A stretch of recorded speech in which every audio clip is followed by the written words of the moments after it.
সেনাবাহিনীর প্রধানকে মানে সরানো বা এরকম কোন প্রশ্ন কিন্তু কখনো আসেনি। কিছু গুজব ছড়ানো হচ্ছে যে সেনাবাহিনীর প্রধানকে অপসারণ, না, আমরা আমাদের জায়গা থেকে কখনো এটি বলিনি। যে একটি ঘটনা সামগ্রিকভাবে আমরা শুনতে পাচ্ছি, আমরা মনে করি যে বিষয়টি অনেকটি এরকম নয়, এবং এখানে জনগণের সাথে কিংবা জাতীয় নাগরিক পার্টির সাথে বা রাজনৈতিক দলগুলোর সাথে সরাসরি সেনাবাহিনীকে প্রতিপক্ষ করার কোনো বিষয় নেই। আমাদের যদি কোনো একটি নির্দিষ্ট প্রতিষ্ঠানকে নিয়ে কোনো একটি প্রশ্ন থাকে, মতামত থাকে, আমরা সেটি করব এবং যৌক্তিক আলোচনা সমালোচনা হবে।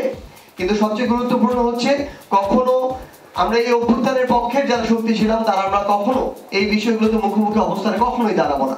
এবং আমরা মনে করি যে সেনাবাহিনী আগামীতেও তাদের প্রতি আমাদের যে শ্রদ্ধাবোধের জায়গাটি সেটি ধরে রাখবে। এবং এখানে সেনাবাহিনীর প্রধানকে মানে সরানো বা এরকম কোন প্রশ্ন কিন্তু কখনো আসেনি। কিছু গুজব ছড়ানো হচ্ছে যে সেনাবাহিনীর প্রধানকে অপসারণ, না, আমরা আমাদের জায়গা থেকে কখনো এটি বলিনি। এবং আমরা মনে করি এই অবস্থাও তৈরি হয়নি, এবং আমরা এই অবস্থা যেন তৈরি না হয় নির্বাচনের পূর্ব পর্যন্ত, সেটি আমরা প্রত্যাশা করি।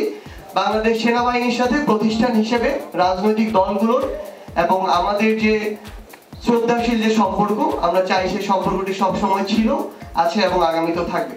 খুব স্বাভাবিকভাবে এই মব জাস্টিস আমাদেরকে আমাদের আকাঙ্ক্ষিত যে চাওয়া সেটির দিকে নিয়ে যেতে পারে না।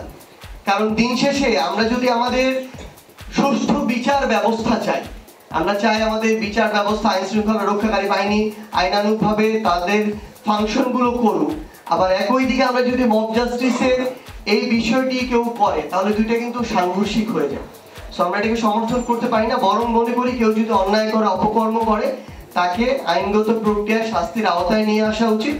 এবং আমাদের দেশের স্থিতিশীলতার জন্য সামগ্রিকভাবে এই ধরনের মব জাস্টিস থেকে আমাদের বিরত থাকতে হবে। কারণ দিন শেষে দেশের সামগ্রিক স্থিতিশীলতা সুষ্ঠু নির্বাচনের জন্য অতি প্রয়োজন। আমরা সবাই, অন্তর্বর্তীকালীন সরকার বলেছে, বিএনপি তাদের পক্ষ থেকে বলেছে, জামায়াত সহ অন্যান্য রাজনৈতিক দলগুলো বলেছে, আমরা আমাদের জায়গা থেকে জাতীয় নাগরিক পার্টির পক্ষ থেকে বলেছি যে অন্তর্বর্তীকালীন সরকার যদি ডিসেম্বর, জানুয়ারি, ফেব্রুয়ারির মধ্যে এই ইলেকশনটি করার মতো আয়োজন করতে পারে, আমাদের এক্ষেত্রে কোনো দ্বিমত থাকবে না, বরং ওই সময়টা ফিক্স করা হোক এবং সেটাকে সামনে রেখে আমরা সকল ক্রিয়াশীল রাজনৈতিক দল ঐক্যবদ্ধ হই।